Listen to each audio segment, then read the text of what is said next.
예수님께서 사람들에게 복음을 전파하시려고 동네마다 들어가면 그 동네에서 다 배척을 하는 거예요. 나가라, 나가라. 때로는 율법학자들이 배척하기도 하고, 때로는 예수님을 따르면서도 어떤 소요가 일어날 것이 두려워서 예수님을 따르는 사람들조차도 자꾸 예수님을 배척을 하는 겁니다. 그래서 예수님이 마을에 들어가지 못하시고 광야에서 말씀을 전하시는데, 그 말씀이 얼마나 힘이 있는지 사람들이 광야로 모여들어서 많이 예수님의 말씀을 듣고 따랐다라고 하는 것이죠. 그러니까 예수님이 다시 한번 자신을 얻습니다. 그래서 자신을 얻으시고 가버나움이라고 하는 동네로 들어가셔서 어느 집에 자리를 잡으시고 거기서 말씀을 전하시게 된 것이 오늘 본문의 배경입니다. 사실 우리가 신앙생활하면서 교회의 규모를 생각하면서 늘 우리 같이 작은 교회에서 늘 하는 말이 있죠. 인원수가 중요한 것이 아니다. 믿음의 질이 중요하다.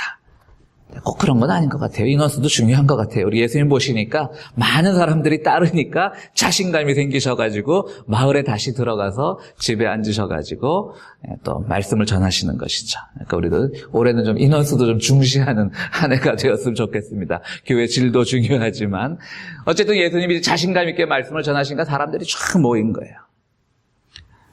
사람들이 얘기를 듣고 있는 거죠. 설교를 듣고 있는 겁니다. 예수님의 성경 강해를 듣고 있는 겁니다.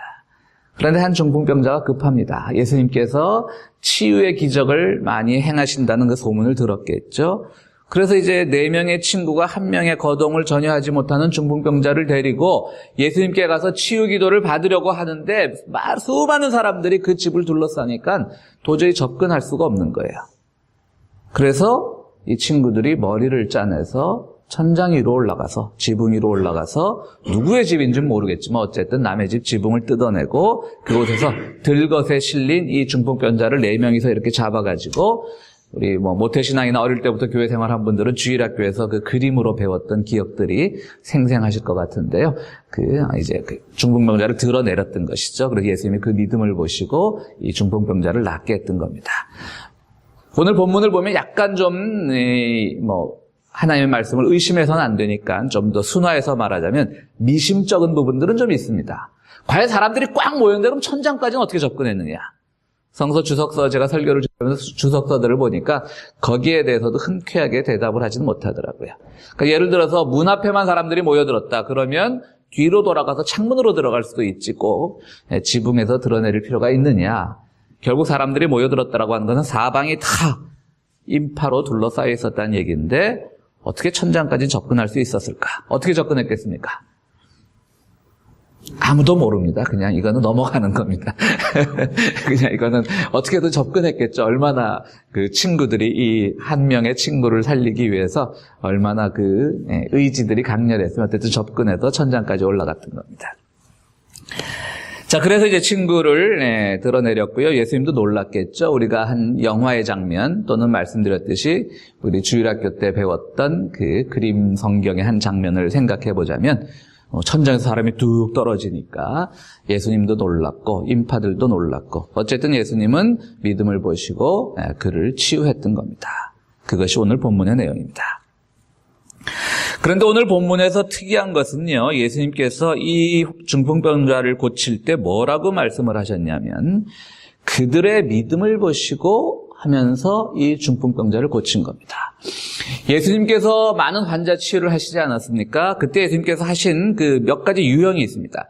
첫 번째로는 사람들이 막 예수님의 그 치유의 은사가 있는 걸 알고 막 달려옵니다. 어떤 사람은 눈이 먼 사람은 예수님을 못 알아보고 있다가 목소리만 듣고 다윗의 왕이에요, 다윗의 자손이요 이러면서 치유받고 이러죠.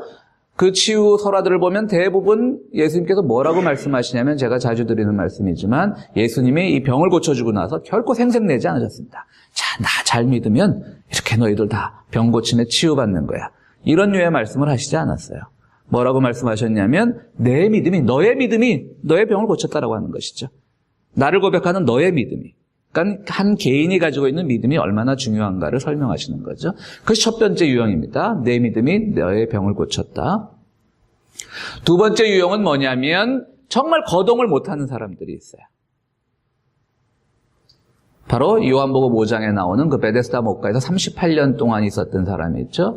이분은 거동을 못하는 거예요. 근데 그 베데스다 연못이 움직일 때마다 누가 가장 그 물 움직이는 것을 보고 처음으로 뛰어든 사람만이 병을 고칠 수 있는 건데, 이분은 거동을 못하니까 늘 누군가가 나를 저 물이 움직일 때 연못에 넣어줬으면 하면서 세상 한탄만 하고 있었던 사람이 있죠. 그러니까 예수님은 그 측은히 보시고 자비심을 가지고 그에게 내 자리를 들고 걸어가라고 말씀하셨어요. 이 사람은 뭐 예수님에게 달려올 수 있는 그런 사람이 아닌 거죠.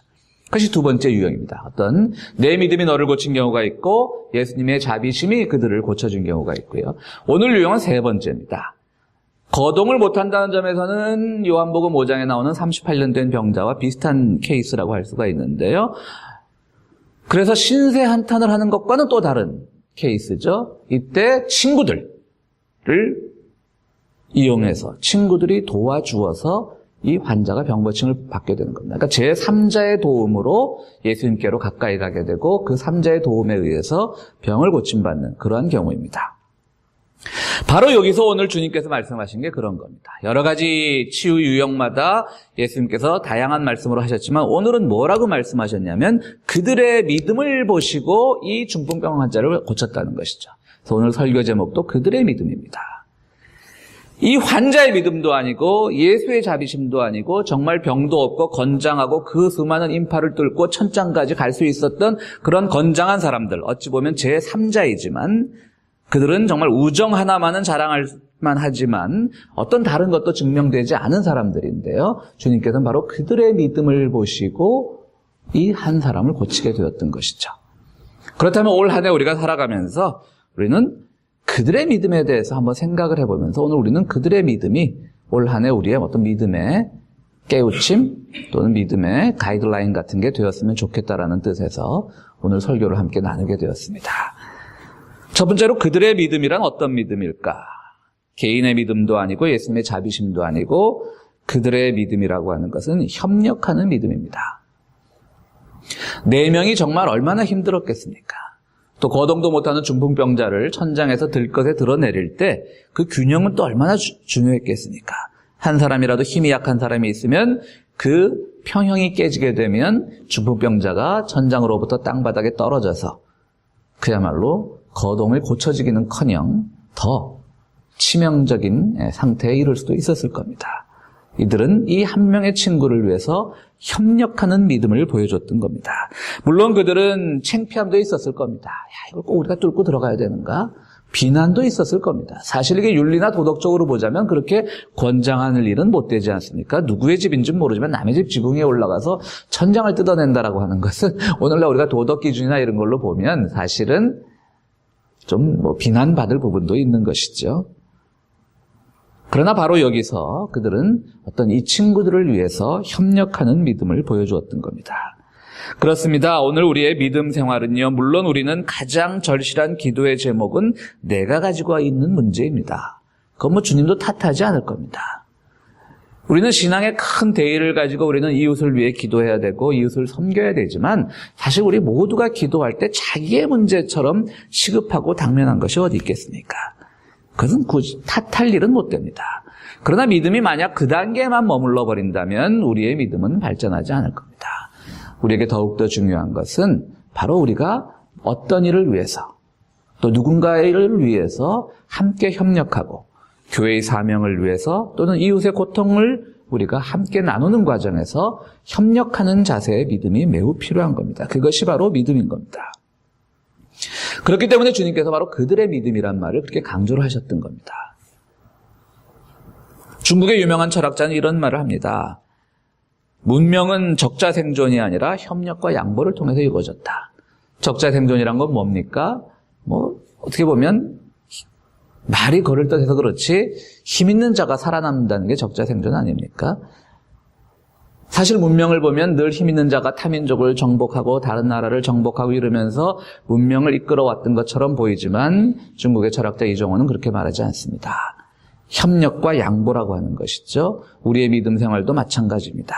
우리는 물론 우리의 어떤 다급한 문제, 시급한 문제를 가지고 기도하고 그 일을 위해 누구보다도 절실히 하나님께 매어 달리지만 때로는 그것들이 나만이 잘 될 수 있는 그런 결과로 나오는 기도라면 그것은 결코 주님께서 기뻐하시지 않는다라고 하는 것이죠. 내 이웃의 기도의 제목을 내가 귀 기울이지 않고 내 이웃의 상태에 대해서 내가 함께 나눌 수 있는 마음이 준비되지 않은 상태에서 나의 절절함만을 가지고 기도한다면 주님께서는 그 절절함을 기도하는 그 상태 자체를 탓하지는 않으시지만 우리의 신앙이 거기에 머물러 버린다면 결코 주님의 칭찬을 받을 만한 믿음은 아니라고 하는 것이지요.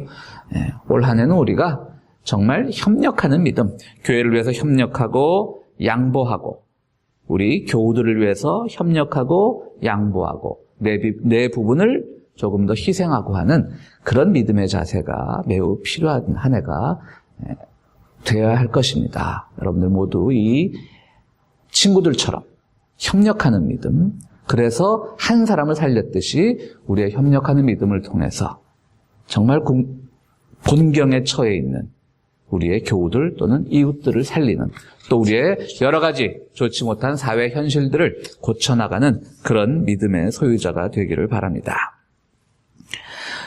두 번째로 이 사람들의 믿음은 뭐냐면요. 우선순위를 아는 믿음이었습니다. 그러니까 이들은 결코 예수님의 말씀에 귀를 기울이는 그 집에 모여들었던 수많은 인파들을 무시하진 않았을 겁니다. 여러분들, 하나님의 말씀에 귀를 기울인다라고 하는 것은 매우 좋은 일입니다. 많은 사람들이 거기서 지금 감동을 받고 있습니다. 말씀드렸듯이 감동을 받는 중에 지금 우리가 막 설교를 하고 있는데 누가 우리는 이렇게 인파가 접근하지 못할 정도로 좀 교회가 부흥이 됐으면 좋겠습니다만 어쨌든 우리 걸어 나와도 되지만 누가 갑자기 천장을 뚫고 내려온다라고 한번 생각을 해보세요. 이건 굉장히 사실은 분위기가 깨지는 일입니다. 그렇지 않습니까? 이 친구들이 그걸 왜 몰랐겠습니까? 알았겠죠. 그러나 이 친구들은 또 언제 이 예수님의 마을 사람들이 배척해서 다시 광야 밖으로 쫓겨날지도 모르는데 지금 소문에 듣지 않으니까 이분에게 굉장히 뛰어난 환자를 치유하는 능력이 있는데 오늘 만나지 않으면 안 될 것 같다라고 하는 그런 다급함이 있었던 것이죠. 우선순위가 있었다라고 하는 것이죠. 그렇기 때문에 그들은 예수님께로 다가갔던 겁니다. 여러분들이 이 본문을 보면서 어떤 본문과 비교를 해보시면 좋은가 하면요. 바로 마리아와 마르다의 사건입니다. 예수님께서 마리아와 마르다 집을 방문하셨을 때 마리아는 예수님의 말씀에 귀를 기울이는 쪽이었고 마르다는 예수님을 접대하기 위해서 음식을 준비하는 쪽이었는데 그 당시 상황만 따지고 본다면 마르다가 좀 무안을 당하지 않습니까? 예수님은 봉사하는 그 손길보다는 말씀을 듣는데 더 충실했던 마리아에게 후한 점수를 주시잖아요. 그 경우와 비교한다면 어쩌면 이 부분은 그 반대일 수도 있어요. 말씀을 듣기 위해서 수많은 인파들이 모여 있는데 이 인파보다는 그야말로 어떤 질서를 어기고 남의 집 천장을 뜯어내는 것과 같은 그런 일탈된 행동을 한 그 사람들에게 더 높은 점수를 주는 거죠. 마리아와 마르다의 사건과는 좀 전혀 반대되는 무엇이 우선순위인가에 대해서는 우리에게 조금 더 혼돈을 주는 그런 대비되는 사건이라고 할 수가 있습니다. 그러나 여기서 우리가 중요한 것은 바로 뭐가 그 순간 가장 중요하냐라고 하는 것이죠. 마리아와 마르다의 사건을 보면 사실 예수님의 그 음식을 접대하는 것도 물론 의미 있는 일이고 우리가 교회에서 봉사하면서 성도들을 접대하는 것도 의미 있는 일이지만 그러나 그 순간은 누가 봐도 말씀이 더 중요했던 것이죠. 그러나 오늘은 좀 다른 거죠. 이 수많은 인파들이 말씀을 듣고 있는 것 중요한 거지만 지금 한 사람을 고치는 게 중요한 거예요. 바로 친구들, 그들 4명은 그것을 생각을 했던 겁니다. 무엇이 급한가, 무엇이 우선순위인가 하는 것이죠. 그렇다면 오늘 그들이라는 말이 오늘 본문에 많이 나오는데요. 또 다른 그들은 누구냐면 그 집에 모였던 많은 그들이죠. 그들은 누굽니까? 그 친구 4명의 그들 말고 수많은 인파로도 표현되는 그들은 뒤집어 생각하면 정말 다급한 사람이 예수님을 만나러 오는데 방해가 되었던 사람들인 거예요. 무엇을 하고 오면서 방해가 됐냐면 하나님의 말씀을 듣고 있으면서 방해가 됐던 사람들인 거예요. 오늘 우리들에게 신앙의 반성이 필요한 부분입니다. 우리는 분명히 하나님의 말씀을 듣고 있는데 그래서 그 말씀을 듣고 은혜를 받고 있는데 그 말씀이 생명의 말씀이라고 믿고 있는데 바로 그 말씀에만 치중한 나머지 우리가 삶의 현실을 조금 더 밖으로 돌려보면 오히려 정말 다급한 사람들, 정말 힘든 사람들, 정말 어려운 사람들이 주님에게로 다가오고 있는 것을 우리가 막고 있는 것은 아닌지. 여기 또 다른 그들은 사실은 막는 역할이에요. 다급한 사람들. 야, 너 뭐하니? 우리 지금 이 은혜롭게 예수님의 말씀을 경청하고 있는데. 그냥 그 듣는 데만 너무 치중했던 것이죠. 그 덴마크의 유명한 철학자 키에르케고르의 예화 중에 아주 재밌는 이야기가 있습니다. 이분이 그 연극 극장을 무대로 예화를 만들었는데요. 그 당시 이제 키에르케고르가 활동하던 당시에는 지금처럼 영화가 없으니까 연극이겠죠.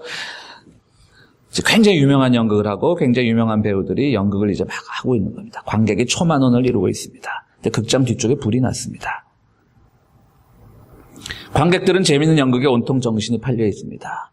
극장 주인이 생각을 합니다. 여기서 불이야라고 외쳤다가는 불에 타 죽는 것보다 더 많은 사람들이 비상구로 빠져나가려다가 서로 깔려 죽을 것이다. 그러니까 이 극장 주인이 무대 뒤로 가서 주인공 배우를 살짝 불러내가지고 이 상황을 잘 설명을 해줘라. 지금 불이 났으니까 아직은 심한 상태가 아니니까 차근차근 뒤에부터 한 사람씩 비상구로 빠져나가면 모두 피해를 입지 않고 나갈 수 있습니다. 라고 얘기를 해줘라고 얘기를 합니다. 그래서 이 주연 배우가 나와서 연극 톤으로 얘기를 합니다. 여러분, 지금 이 극장에 불이 났습니다. 한 명도 당황하지 마시고 뒤에서부터 차근차근 빠져나가십시오. 누구도 빠져나가지 않았다라고 하는 것이죠. 왜? 야, 저 배우 정말 연기 잘하는구나. 그리고 저 연극이 정말 우리가 막 오늘 우리를 이 연극 무대 하나의 관객이 아니라 우리를 한 무대의 주인공처럼 초대를 하는 하나의 연극의 기법이구나. 이렇게 생각을 했다는 것이죠.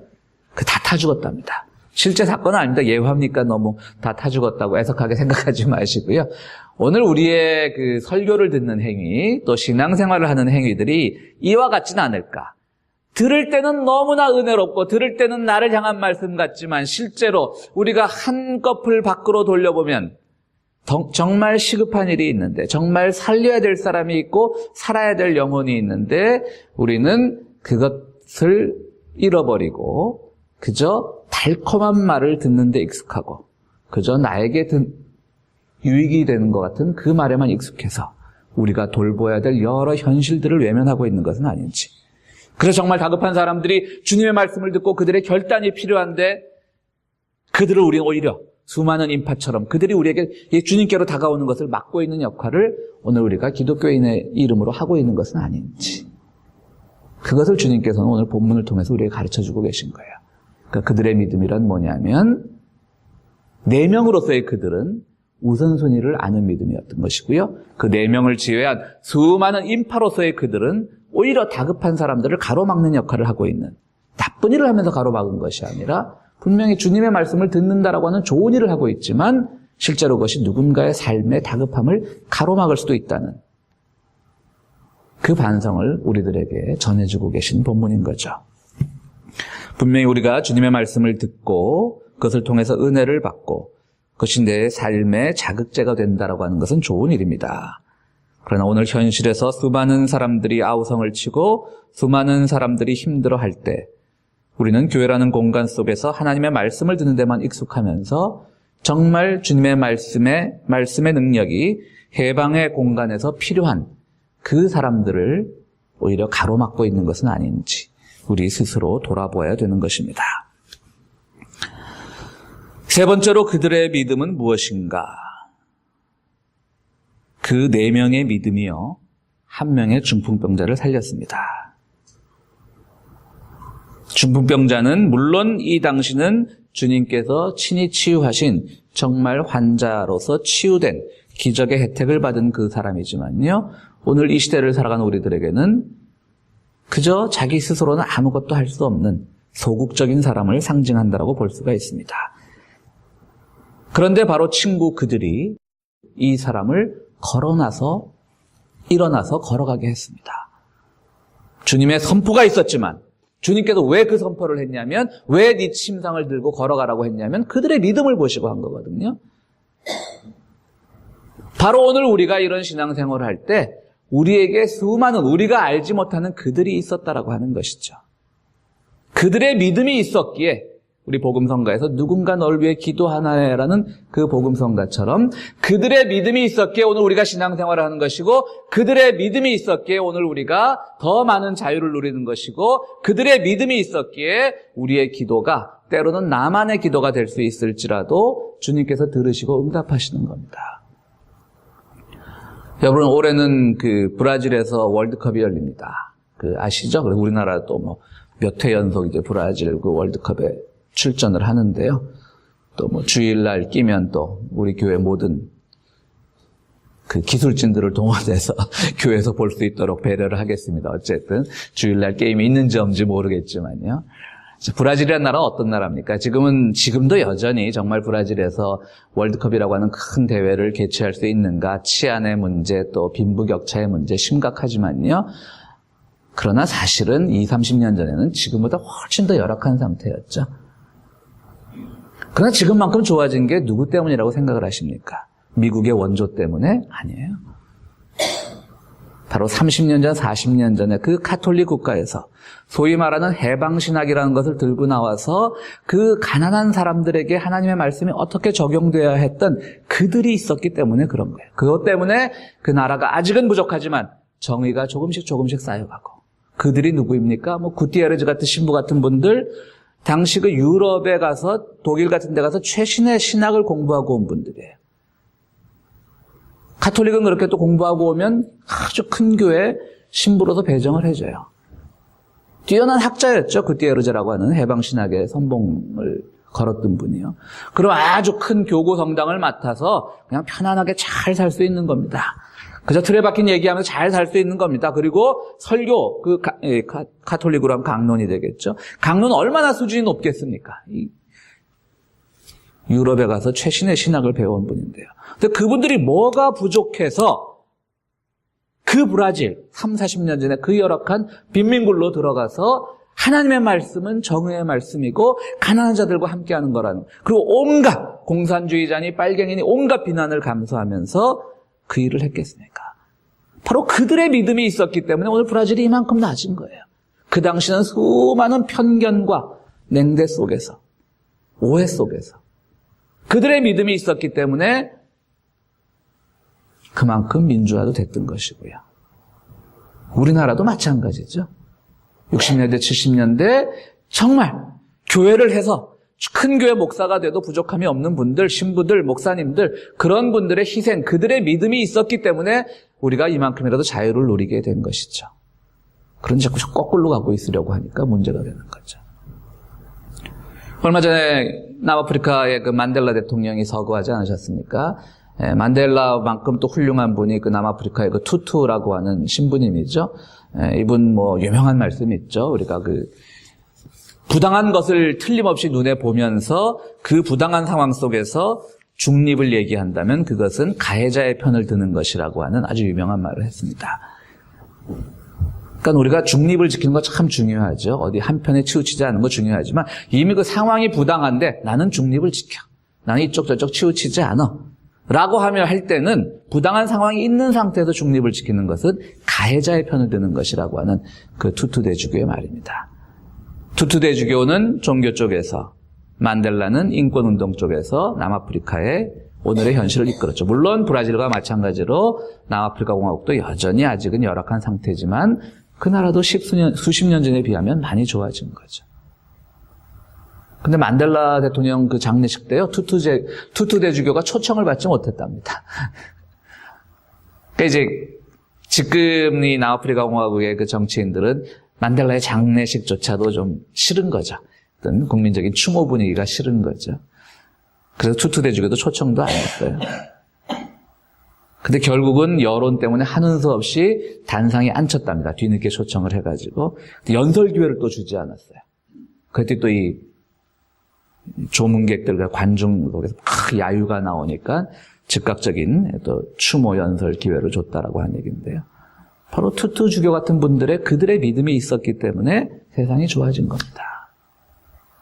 오늘 우리가 이처럼 때로는 우리는 이기적인 기도만 하고 때로는 지금 나의 문제만 가장 절절한 기도만 하고 있을 때 그럼에도 불구하고 우리의 기도가 응답되고 그럼에도 불구하고 우리의 삶이 이처럼 은혜와 축복 가운데 유지되는 것은 우리가 알지 못했던 그들의 희생이 있었기 때문에 무엇이 정말 시급한 기도였고 무엇이 정말 다급한 기도인지를 먼저 알았던 그분들의 기도가 있었기 때문에 오늘 우리가 이만큼 누리고 있는 겁니다. 신앙의 자유도 누리고 있는 거고요. 그렇다면 주님은 오늘 본문을 통해서 무엇을 말씀하시겠습니까? 이젠 자꾸 그들의 믿음에만 의지하지 말고 우리에게 말씀하십니다. 너희가 이젠 그들이 되어라. 너희가 정말 이웃을 위해서 기도해주고 너희가 정말 주님께서 보시기에 가장 다급한 기도가 뭔지 발견하고 개개인의 기도도 중요하지만 너희가 그들이 되어서 기도한다면 주님께서 그들의 믿음을 보시고 즉 우리가 그들이 된다면 이제 이렇게 말씀하시겠죠. 주님께서 우리의 믿음을 보시고 어느 한켠에서 스스로 움직이지 못하고 소극적으로 살아갈 수밖에 없는 그 영혼을 살리시고 어느 한편 구석 속에서 고통받고 있는 이웃을 우리의 기도를 보시고 우리의 믿음을 보시고 살리시는 겁니다. 우리가 그까지 달려가지 않아도 됩니다. 물론 우리가 친히 달려가서 그들을 위해서 베풀고 물질을 나누고 하는 거 중요하겠지만 정말 무엇이 시급하고 무엇이 다급하고 어떤 기도가 지금 나에게 가장 의미가 있는지를 아는 우리가 그들이 되는 그 믿음 생활을 한다면 바로 우리의 믿음을 보시고 또 다른 그들이 일어나게 되는 겁니다. 고침을 받게 되는 겁니다. 자유를 얻게 되는 겁니다. 세상이 밝아지는 겁니다. 사랑하는 성도 여러분, 어찌 보면 이 친구의 4명의 협력하는 믿음은 우리들에게 협력 그 이상의 메시지를 전달하지 않는 것 같지만 실제로 이 안에는 아주 고귀한 이러한 진리가 있습니다. 무엇이 정말 중요한 기도인지를 아시고 또 그들의 믿음이 오늘 우리를 만들었고 이제 우리는 또 다른 그들이 되어서 보이지 않는 누군가를 위해서 협력하고 그들을 위해서 기도하고 정말 주님께서 바라시는 기도를 할 수 있는 그런 믿음의 소유자가 되는 한 해가 되기를 간절히 바랍니다. 성도 여러분, 올 한 해 그들의 믿음이 여러분의 믿음이 되고 여러분의 믿음이 누군가를 살리고 그 믿음을 통해서 세상은 더욱 아름다워지고 우리의 이웃들은 고통 속에서 일어나게 될 것입니다.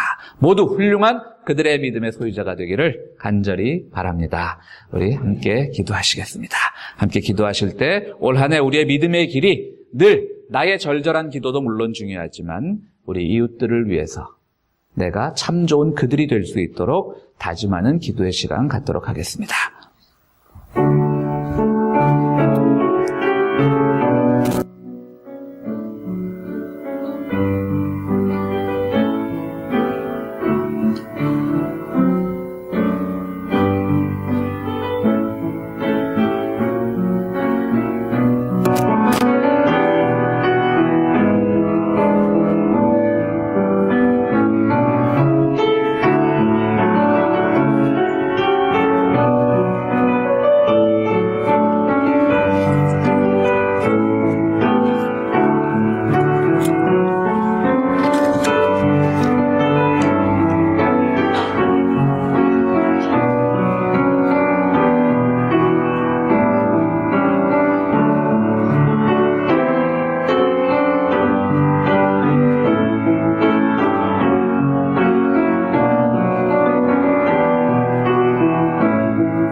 거룩하시고 자비로우신 하나님, 저희들 참 신앙의 연륜도 오래되었고 우리의 기도의 생활도 오래되었건만 늘 우리 오늘 본문의 중풍병자처럼 우리 하나의 판단도 우리 하나의 거동도 스스로 할 수 없는 존재는 아닌지요. 우리를 돌아보게 하여 주시옵소서.